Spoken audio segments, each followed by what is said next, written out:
बता दें दोस्तों कि एक बेस्ट आशीष यादव जी का सॉन्ग आ चुका है जो अभी ट्रेंडिंग नंबर 3 पे म्यूजिक सेशन में चल रहा है। तो बता दें दोस्तों कि उस सॉन्ग का नाम है प्यार में पागल छौरा।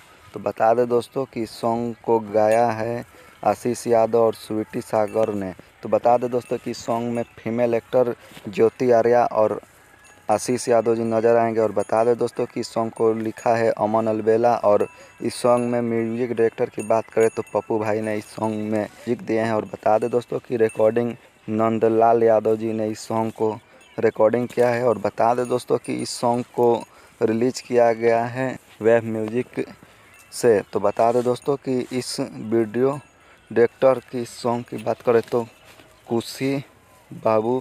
और बता दें दोस्तों कि इस सॉन्ग को एडिट किया है नंद शर्मा जी ने। और बता दें दोस्तों कि इस सॉन्ग के डिजिटल मैनेजर लोकधुन। और बता दें दोस्तों कि इस सॉन्ग को रिलीज किया गया है वेब म्यूजिक एंटरटेनमेंट से, जो अभी 3 नंबर पर ट्रेंडिंग म्यूजिक सेक्शन में कर रहा है इस सॉन्ग को। और बता दें दोस्तों कि ये सॉन्ग व्यू लाया है 13,36,000 व्यू लेकर आया है और 28,000 लाइक। तो बता दें दोस्तों कि इस सॉन्ग को वेब म्यूजिक पे आप सब जाइए और ढेर सारा प्यार दुलार दीजिए। मिलते हैं अगले वीडियो में, तब तक के लिए बाय।